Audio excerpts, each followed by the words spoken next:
Well, good evening and welcome to Tucker Carlson tonight. If you've been watching TV today, you know that thousands of children walked out of school across America demanding the passage of new gun control laws. This follows the mass shooting in Parkland, Florida, of course.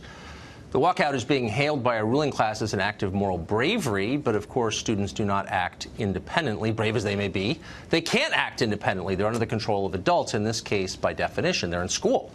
So when you hear 16-year-olds scream, "Hey, NRA, how many people did you kill today?" you can guess about whether they know what they're saying or whether they really believe it. Some of them do. But you can be certain adults are behind it. And they are. Today's events were organized by the Women's March with the support of dozens of other groups, from Michael Bloomberg's gun lobby to Planned Parenthood. Celebrities, journalists, political elites across the country cheered them on. The TV channel Nickelodeon went dark for 17 minutes to show support for, quote, kids leading the way. In New York City, a student die-in was joined by the governor of the state, Andrew Cuomo. In Baltimore, that city spent more than $100 grand in taxpayer money to transport students to anti-gun rallies. This in a city with one of the highest murder rates in the nation, a city that cannot afford trash cans or street lights. Meanwhile, in Alexandria, Virginia, 65 students walked out of an elementary school, as if kids under 10 can go anywhere by themselves. Now, whether you like the kids or like what they're saying, and you may, but you should be opposed to this, because kids should not be used to advance political agendas, anyone's. Why? Because they're children. They're not old enough to have the perspective that adults do. That's why we don't let them vote or drink, or if today's protesters have their way, buy guns. And so it's wrong to exploit them, which, by the way, is exactly what is being done to them today, what the left is doing and has always done, from Mao's Red Guards to right now. The ANC in South Africa used kids as political props in the 80s. Their cause was obviously morally defensible. Causes usually are morally defensible.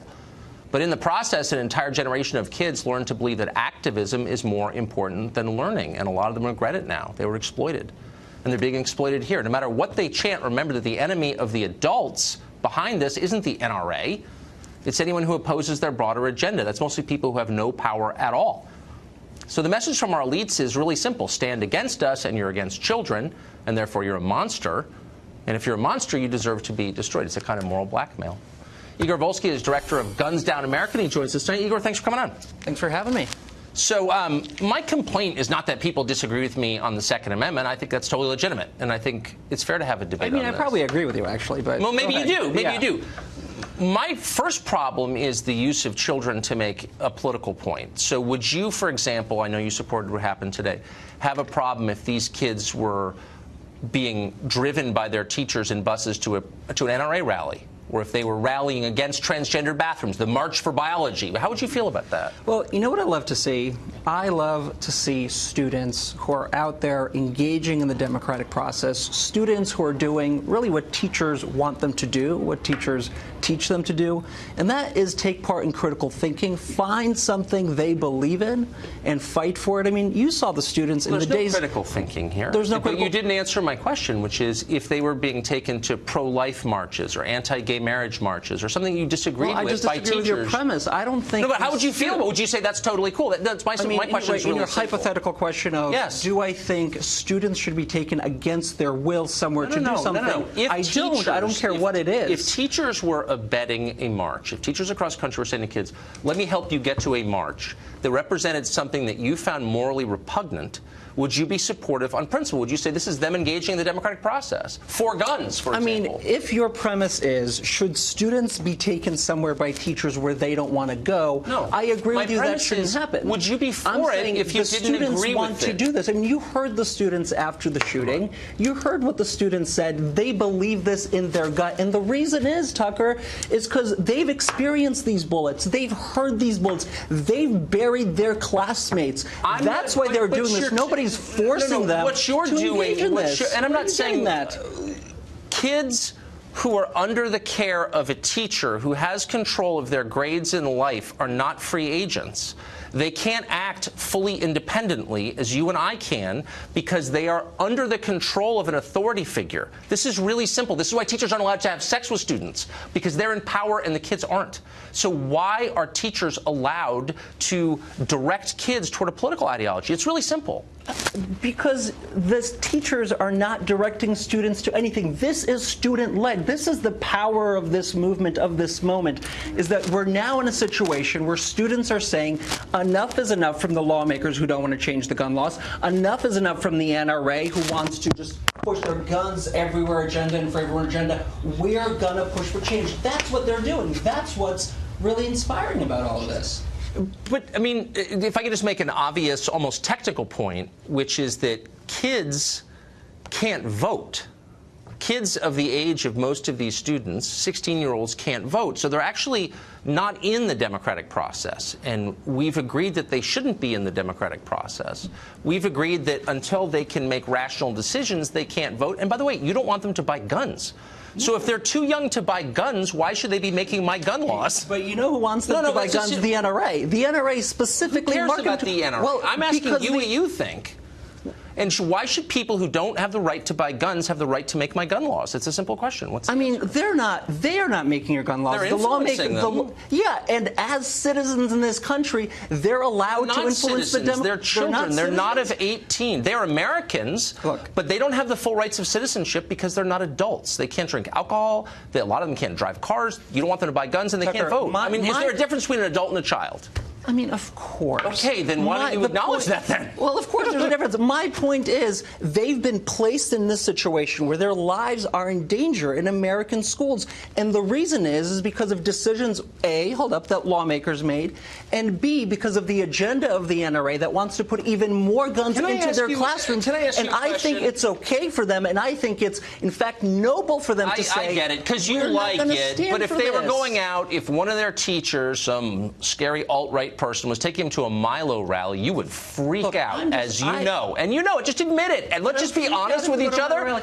Look, if there were 50,000 kids going to a Milo Yiannopoulos rally right now, taken by their teachers from Fort Worth, you would say this is the end of America. Students aren't doing this going to Milo rallies because that's not what they believe. They believe what you believe. And all hold up, Tucker. They believe what progressive adults believe. Tucker, you had students bury their friends. I agree. You had students lose friends, and that happens all across the country. The theatrics pull back. No, it's I'm not aware of it. It is. Tucker. I don't understand what you're dismissing. I'm not in any way dismissing by saying the adults told them to do this. What you're doing is engaging in the classic moral blackmail techniques of the left, which is rather than make a rational case, you point to children and say, if you oppose what I believe, you're against them. No, here's my rational case. So let me ask you a rational question. You have sent a number of tweets out recently saying the cops are racist. They kill a disproportionately high number of African Americans. Yes, you have.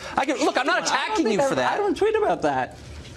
Racism plus police brutality plus guns equals Alton Sterling, Philando Castile, etc. Are you? I'm not attacking you. I'm not. I'm asking you. It's a predicate to a question, which is this: Go ahead. If you believe that the police have a problem with racist violence, why do you want the police to be the only people to have guns? It's a simple question. Well, I don't want the police to be the only people to have guns. I want to move us to a country where we have fewer guns and where we don't have assault weapons that can kill large numbers of people. Would the cops have police? No, that doesn't mean we need criminal. No, hold on, wait. The cops that you've described as racist, would they have assault weapons? Tucker, I'm asking a sincere question. Why don't you? I am arguing that racism plays a role in the disproportionate murder of young black men. Then I don't know why you're so trusting of police you say are killing people out of animals. You know that's not what I'm saying. Look, I want to have a serious conversation. I'm trying to have a serious conversation. You're telling me I'm dismissing the children. You are dismissing the children. You're laughing at you. I have 4 children. I'm not dismissing the children. You're dismissing these children. Of course I'm not. I think you are. Numerous top Democrats went out of their way to pander during today's protest. Watch. We need laws, not nice thoughts and prayers. The NRA has made me public enemy #1, and I'm proud of it. Are you going to vote out of office the people who take the gun lobby money and put your safety at risk? The NRA has held Congress hostage for years now. These young people have shown up to spring us free. We need a vote now. We need a vote now. We need a vote now. Dan Bongino was a former Secret Service agent and a contributor to NRA TV, and he joins us tonight. Hey, Dan, so what do you make of this? What do you make of this march? Well, a couple things are going on here, and your prior guest did it, Nancy Pelosi just did it, and a number of those politicians taking advantage of those kids at a rally I thought was designed to reduce targeted school violence, not to pass legislative items on the Democrat agenda. But, you know, shame on us for bringing it up, Tucker. We're the ones who are dismissing the kids, according to the left. But he did two things, your prior guest, which is interesting here. First, he did the appeal to emotion, where they talk about emotion as if emotion is reason in this case. Of course we all feel horrible about what happened in Parkland. That the point stipulated. There's no dispute there. But what he does is he confuses the emotion surrounding the situation with reason and reasonable measures that going forward would reduce school violence. But he did something else that I found particularly disturbing, and they do it too. The liberals do this all the time. They do this utopian fallacy thing where they say things that are clearly nonsensical, designed to make you look foolish. What they do is they say things like, well, we all want fewer guns in schools. Of course we do. But you don't get to pick that. The darn bad guy does, Tucker. The bad guy walks. You think the bad guy walks in there in the school and he goes, oh, listen, there's a sign up that says we want fewer guns in schools. Let me turn around. We don't live in utopia. We don't live in a perfect world. And it's really infuriating having a debate with people who constantly engage in these silly tactics, never want to get anything reasonable done. Yes. And they do this strictly to make you look silly. So how would you feel if your child's teacher were proselytizing about a very specific political view and then took him out of school, put him on a bus, and brought him to a political rally? Wouldn't you have a right to be outraged, since that's not why you're sending him to school? I'd be pretty pissed, Tucker. I send my kids to school to learn, reading, writing, and arithmetic. I don't expect political indoctrination. Now, I don't listen. If a teacher has a political opinion, and it's happened to me before, I've lived in a couple liberal states. I, unlike a lot of liberals, encourage my daughters to go back to school and make their case and make it in a reasonable fashion. And you know what? If the teacher gives them a bad grade because of it, we can go fight that fight. But that's what reasonable people do. They don't encourage kids to walk out of school during the middle of the day. I mean, you know what kept occurring to me today?